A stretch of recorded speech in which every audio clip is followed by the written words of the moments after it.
Hello friends, मैं CA मोहित पुनेठा आप सबका स्वागत करता हूं आपके अपने चैनल टैक्स गपशप में। बहुत बार जीएसटी रजिस्ट्रेशन के बाद ये क्वेश्चन पूछा जाता है कि सर जीएसटी में हम नॉर्मल स्कीम लें या फिर कंपोजिशन लें। नॉर्मल लेंगे तो हायर रेट देना होगा लेकिन आईटीसी मिल जाएगा। वहीं हम कंपोजिशन में जाते हैं, टैक्स तो कम मिलेगा, कम देना होगा, अपनी जेब से ही देना होगा, लेकिन आईटीसी नहीं मिल रहेगा। तो क्या करें? बहुत कंफ्यूजन क्रिएट होती है कई बार। बहुत सारी क्वेरी भी आती है इसके रिगार्डिंग। तो उसको ना आज हम एक एग्जाम्पल के थ्रू समझेंगे कि कौन से केस में हमारे लिए बेटर रहेगा कि हम नॉर्मल में चले जाएं, कौन से में बेटर रहेगा कि हम कंपोजिशन ले लें। राइट? छोटा टैक्स पेयर है, स्टार्ट कर रहा है बिजनेस, बहुत कंफ्यूजन है। तो उसको उस कंफ्यूजन को सिंप्लीफाई करते हैं कुछ एग्जाम्पल लेके, ताकि उसके बाद जो है हम डिसीजन ले पाए कि हमें नॉर्मल में जाना है या फिर कंपोजिशन में जाना है। तो मूव करता हूं मैं कुछ ऐसे ही एग्जाम्पल में जहां पे हम कंपेयर करेंगे नॉर्मल वर्सेस कंपोजिशन, कि वहां पे हमारा एक्चुअल आउटफ्लो क्या हो रहा है। एक्चुअल आउटफ्लो क्या हो रहा है, हमें प्रॉफिट क्या आ रहा है, यही तो देखना है कि हमारी जेब से जीएसटी कितना जा रहा है, हमें प्रॉफिट कितना हो रहा है। ठीक है, तो एग्जाम्पल से समझते हैं इस सारी डिस्कशन को। तो कैसे कैसे हमें इसमें प्रॉफिटेबिलिटी हमारा देख सकते हैं, वो एक मेजर मुद्दा है। राइट? तो इसके लिए मैं आपको वन बाय वन एग्जाम्पल लेके चलूंगा। तो इसके एग्जाम्पल जो है हमें ध्यान से समझने हैं, ताकि हम उस कंक्लूजन पे पहुंच पाए कि कंफ्यूजन कहाँ आती है, और हमें एज जब हम जीएसटी नंबर ले रहे हैं तो हमें किस किन बातों को ध्यान में रखना है, ताकि हमें इस तरीके की कंफ्यूजन फर्दर ना रहे। राइट? तो इस तरीके की कंफ्यूजन ना हो, तो उसके लिए बेटर है कि पहले ही हम उस कंफ्यूजन से बाहर आ जाए। ठीक है, तो अब शुरू करते हैं, वन बाय वन लेके चलते हैं अलग अलग केसेस को। केस नंबर वन, तीन पार्ट में इसको हम डिस्कस करेंगे और देखेंगे कहीं पे हमारा हमारे लिए रेगुलर दिख रहा है, कहीं पे हमें कंपोजिशन दिख रहा है, तो डिसीजन एक्चुअली क्या लें। तो अगर हम रेगुलर की बात करें, ठीक है, हम सबसे पहले बात करके चलते हैं रेगुलर के में। रेगुलर डीलर, मान लेते हैं रेगुलर डीलर की हम बात कर रहे हैं। अब रेगुलर डीलर में हम लेके चलते हैं एग्जाम्पल, और यहाँ पे हम बात कर रहे हैं कंपोजिशन डीलर। ठीक है ना, दोनों लेके चलेंगे। हम मान के चलते हैं हम सेम प्रिंसिपल लेके चलेंगे, तभी हम डिसीजन ले पाएंगे। इसलिए हम लेके चलेंगे कि हम अपना प्रॉफिट जो है ना, हम अपना प्रॉफिट ऐड करके चलेंगे। सेम 1000 रुपए दोनों में लेके चलते हैं, तभी हम कंपेयर कर पाएंगे कि हमारे लिए बेटर कौन सा है। ठीक है ना, तो हम 1000 रुपए प्रॉफिट लेके चलते हैं ताकि हम कंपेरिजन कर पाए। तो हम मानते हैं कि हमने कोई प्रोडक्ट खरीदा 10,000 रुपए का, उस पे 28% रेट था, तो 2800 रुपये जीएसटी लग गया, और 12,800 जो है इसका नेट अमाउंट निकल के आ गया। ठीक है, हमने परचेज किया, पहले हम परचेज करेंगे फिर सेल करेंगे। राइट? तो हमने ये आइटम जब सेल करी, एज अ ट्रेडर हमने लिया 10,000 प्लस जीएसटी 28% पे, तो 12,800 का हमारे को इनवॉइस मिला, 2800 रुपये का हमने क्रेडिट ले लिया। अब हम इसको सेल कर रहे हैं, तो जब हम सेल कर रहे हैं तो यहाँ पे हमने ये जो है, हमने इसको टोटल वैल्यू 13,800 ली। ठीक है, 1000 रुपये, ताकि कल जो है इक्वल लेके चलेंगे। राइट? तो यहाँ पे हमने देखा कि इसको जब हमने 12,800 से 13,800 ऐड किया, तो हमने 28% उस पर जीएसटी निकाला 3018 का। तो यहाँ पे हमारा, अगर हम जीएसटी पे करने की बात करें तो हमें ये पे करना है। राइट? ये पे करना है, और इसका हमें आईटीसी मिल जाएगा। राइट? तो हमारे को नेट जीएसटी पे करना पड़ेगा 218 रुपये 75 पैसे।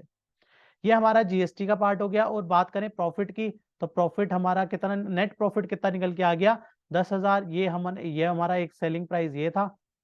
राइट? और दूसरा हमारा परचेज प्राइस ये था, तो हम लेस करेंगे तो हमें 781.25 का यहाँ पे हमें नेट प्रॉफिट दिख रहा है। राइट?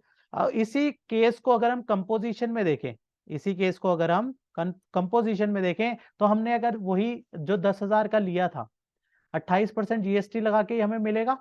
ठीक है, तो 12,800 का हमें बिल मिलेगा। इसका क्रेडिट तो हमें मिलना नहीं, कंपोजिशन है, क्रेडिट मिलना नहीं। अब हम इसको जब सेल करेंगे 1000 रुपए का मार्जिन ऐड करके, तो हमें 13,800 का बिल काटेंगे। टैक्स हम चार्ज कर नहीं सकते, कंपोजिशन में तो टैक्स चार्ज कर नहीं सकते, अपनी जेब से देना है, तो 1% हमें जब टैक्स देना पड़ेगा अपनी जेब से, तो ये भी हमारा कॉस्ट बन जाएगा, बिल्कुल ठीक है ना, ये हमारा कॉस्ट बन जाएगा। तो जब हमने यहाँ पे 1000 रुपए की वैल्यू एडिशन करी, इसका क्रेडिट नहीं मिला तो 12000 ये हमारी कॉस्ट आ गई, ठीक है, 13800 1000 रुपए का यहाँ पे मार्जिन रखा, और इसमें फर्दर हमारी 138 रुपए की कॉस्ट आ गई, तो हमारे को नेट प्रॉफिट कितना पड़ा 862 1000 रुपए, जिसमें से हमारे को 138 रुपए जीएसटी पे करना पड़ गया, ये हमारा प्रॉफिट था, 138 रुपए जीएसटी पे करना पड़ गया, तो नेट हमारा प्रॉफिट कितना आया 862, और जीएसटी कितना पे किया 138। अगर हम इसको इसका क्रक्स देखें, अगर हम कंपेयर करें, तो हमारे को जीएसटी के केस में देखें, रेगुलर में हमारे को 218 रुपए हमने जीएसटी दिया, कंपोजिशन के अंदर हमने 138 रुपए का जीएसटी दिया, जहां पे रेट था 28%, 28% का यहाँ पे रेट था, तो हमने 218 रुपए 75 पैसे का रेगुलर में दिया, और कंपोजिशन में हमने 138 रुपए का जीएसटी दिया। नेट देखें तो फिर भी हमारा रेगुलर में प्रॉफिट आया 781, और कंपोजिशन में हमें और ज्यादा प्रॉफिट हुआ, कंपोजिशन में हमने जीएसटी कम पे किया और प्रॉफिट हमें फिर भी ज्यादा हुआ 862, कंपोजिशन बेटर रहा, यहां पे हमें लिखेंगे कि कंपोजिशन विंस, कंपोजिशन में बेटर रहा, प्रॉफिट ज्यादा रहा, क्यों रहा ज्यादा, क्वेश्चन आता है ज्यादा क्यों रहा, क्योंकि यहां पे जो रेट था ना, यहां पे रेट था 28%, यहां पे जो रेट था 28% था, और हमें कंपोजिशन में सिर्फ 1% हमने रेट यहां पे दिया, इसलिए हमें कंपोजिशन में यहां पे बेनिफिट हो गया। इसी को एक एग्जाम्पल और लेके चलते हैं, एग्जाम्पल में देखेंगे इसी तरीके का, सेम वे में लेके देखेंगे क्या हमारा डिसीजन चेंज होता है। अभी तक हमने देखा कंपोजिशन में हमें पहले केस में फायदा हो गया, तो हम कहेंगे कि यार कंपोजिशन ले लो। अब आते हैं सेकंड एग्जाम्पल में, फिर हम देखते हैं कि रेगुलर में हमें बेनिफिट हो रहा है सेकंड में या कंपोजिशन में हो रहा है। सेकंड केस में आते हैं, मार्जिन वही रखेंगे सेम, ताकि कंफ्यूजन ना हो, हमें डिसीजन लेना है, तो मार्जिन वही 1000 रुपए, ठीक है, 10,000 का परचेज किया, 1800 रुपए जीएसटी लगा। अब यहाँ पे हमने लिया, ऊपर पहले एग्जाम्पल में था 28% का रेट, यहाँ पे हम केस 2 में ले रहे हैं कितना 18% का रेट, केस 2 में है 18% का रेट, तो हमारे को 11800 का बिल मिल गया, 1800 का हम आईटीसी बुक कर देंगे ना, बिल्कुल आईटीसी मिल जाएगा। अब हमें 1000 रुपए मार्जिन ऐड करके चलना है, 11800 का हमने 12800 का सेल कर रहे हैं, 18% जीएसटी का रिवर्स कैलकुलेशन करी और देखा कि कितना बन गया, हमारे को जीएसटी नेट कितना पे करना पड़ेगा, ये हमारा आउटवर्ड आ गया और ये हमारा आईटीसी था, तो आउटवर्ड में से आईटीसी लेस किया, तो हमारे को जीएसटी 182 का पे करके चलना होगा। यही अगर हम कंपोजिशन में बात करें, कंपोजिशन के केस में क्या रहेगा, यही सेम एग्जांपल लेंगे, कंपोजिशन में 10,000 का बिल था, प्लस 18% लगा, 11800 का बिल मिल गया, सेल करा हमने 1000 रुपए के मार्जिन ऐड करके, 12800 का हमने सेल कर दिया, 1000 रुपए ऐड कर दिया, यहाँ पे 1000 रुपए हमें प्रॉफिट। अब हमें जीएसटी कितने पे 1% पे करेंगे, 128 रुपए हमें ये पे करने पड़ गए, तो हमारा नेट प्रॉफिट कितना आ गया 1872, कैसे 1000 रुपए माइनस 128 रुपए हमने जो जीएसटी पे किया अपनी जेब से, वो हमारा कॉस्ट बन गया। नेट कंक्लूजन देखें, क्रक्स देखें, तो पहले जैसे क्रक्स निकाला था हमने, इसमें भी क्रक्स निकाल के चलेंगे, तो क्या क्रक्स बना 18% वाले केस में, केस नंबर 2 में रेगुलर में हमारा 152 रुपए का फ्लो हुआ, जीएसटी का आउटफ्लो हुआ, सीएमपी में 128 रुपए का, रेगुलर में हमारा ज्यादा आउटफ्लो हुआ, कंपोजिशन में हमें सिर्फ 128 रुपए ही पे करने पड़े, यहां तक अभी हमें कंपोजिशन बेटर लग रहा है। अब हम कहते हैं प्रॉफिट के देखें, तो प्रॉफिट के पॉइंट ऑफ व्यू से देखें, तो यहाँ पे 847 का प्रॉफिट हो गया, और कंपोजिशन में 872 का प्रॉफिट हो गया। केस नंबर 2 में भी हमारा कंपोजिशन जीत गया, कैसे जीत गया, यहां पे भी हम लिखेंगे कंपोजिशन विंस, यहां पे भी प्रॉफिट ज्यादा और जीएसटी का आउटफ्लो कम, दोनों फर्स्ट केस में भी कंपोजिशन विंस, सेकंड केस में भी 18% में भी कंपोजिशन विंस। अब आते हैं केस नंबर 3 में, केस नंबर 3 में हम और लोअर करेंगे, परसेंटेज आएगा हमारा 5%। अब हम 5% के हिसाब से लगा के चलते हैं कि 5% में हमारा क्या सिनेरियो बनता है, हम मानते हैं कि 10,000, अब यहाँ पे 500 रुपए लगेगा 5%, 10,500 का बिल बना, हमने यही 1000 पे मार्जिन ऐड करना है, हमें बेचना तो जो है एक नेट अमाउंट देना पड़ेगा, उस पे सेल करना पड़ेगा, ठीक है ना। सपोज हम मोबाइल लेने जा रहे हैं, तो हम उससे पूछते हैं कितने का है मोबाइल, तो वो कहता है कि 11,500 का है, तो वो 11,000 इज इंक्लूडिंग ऑफ जीएसटी। हम उस तरीके से हमें जब वो बिल देता है तो वो that is including of GST, right. तो उस तरीके से हमने उसकी कैलकुलेशन भी लेके चली, राइट। तो एग्जाम्पल लिया जस्ट हमने मोबाइल का, यहाँ पे अलग अलग जो है प्रोडक्ट्स हो सकते हैं। तो यहाँ पे इसने 11,500 का इसको जब बेचा, तो इसका ये आउटफ्लो हुआ, 5% का, और आईटीसी मिल जाएगा, इस वाले का आईटीसी जैसे ऊपर दोनों केसेस में मिला सेम मिल जाएगा, 47 रुपीज का इसको नेट जो है जीएसटी अपनी जेब से पे करके चलना होगा। तो यहाँ पे अब नेट प्रॉफिट देखें तो 10,000 का ये सेलिंग प्राइस था, और इसका कॉस्ट प्राइस ये था, क्योंकि 500 रुपए का तो आईटीसी मिल गया ना, इसलिए वो कॉस्ट का पार्ट नहीं बना, इसलिए 10,000 रुपए का बाइंग प्राइस और 10,952 रुपए 38 पैसे सेलिंग प्राइस, तो नेट इसका प्रॉफिट हुआ 992 रुपए का नेट प्रॉफिट हो गया। यही अगर हम लेके चलें कंपोजिशन के अंदर, तो कंपोजिशन में ये वाले केस में क्या होगा, 10,000 प्लस 500, ठीक है। 10,000 क्योंकि बाय तो सेम ही करेगा ना, उसने तो रेगुलर, वो तो रेगुलर होगा जिससे हम परचेज कर रहे हैं। हम कंपोजिशन में अगर हम लेते हैं तो हमारे को क्या पड़ेगा, इसलिए हमने यहाँ पे फिर वही सेम 1000 रुपये अपना मार्जिन ऐड किया 10,500 का, और जो हमें जो अमाउंट होता है उसके ऊपर 1% जमा करना होगा, तो 115 रुपये हमें जमा करें, तो हमारे को नेट प्रॉफिट कितने का हो गया, 885 का। कैसे, 1000 रुपये का हमारा नेट प्रॉफिट तो था ये वाला, और इसमें हमने जो है 115 रुपये ये पे कर दिया, तो हमारे को नेट प्रॉफिट कितना आ गया, 885 का नेट प्रॉफिट आ गया।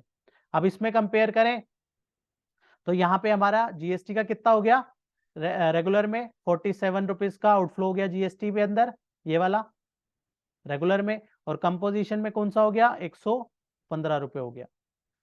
यही हम बात करें प्रॉफिट की, तो यहाँ पे प्रॉफिट जो है, ये थोड़ा सा गलत लिखने में गलती हो गई, यहाँ पे 885 का कंपोजिशन में प्रॉफिट, और यहाँ पे हमारा 952.38 का प्रॉफिट।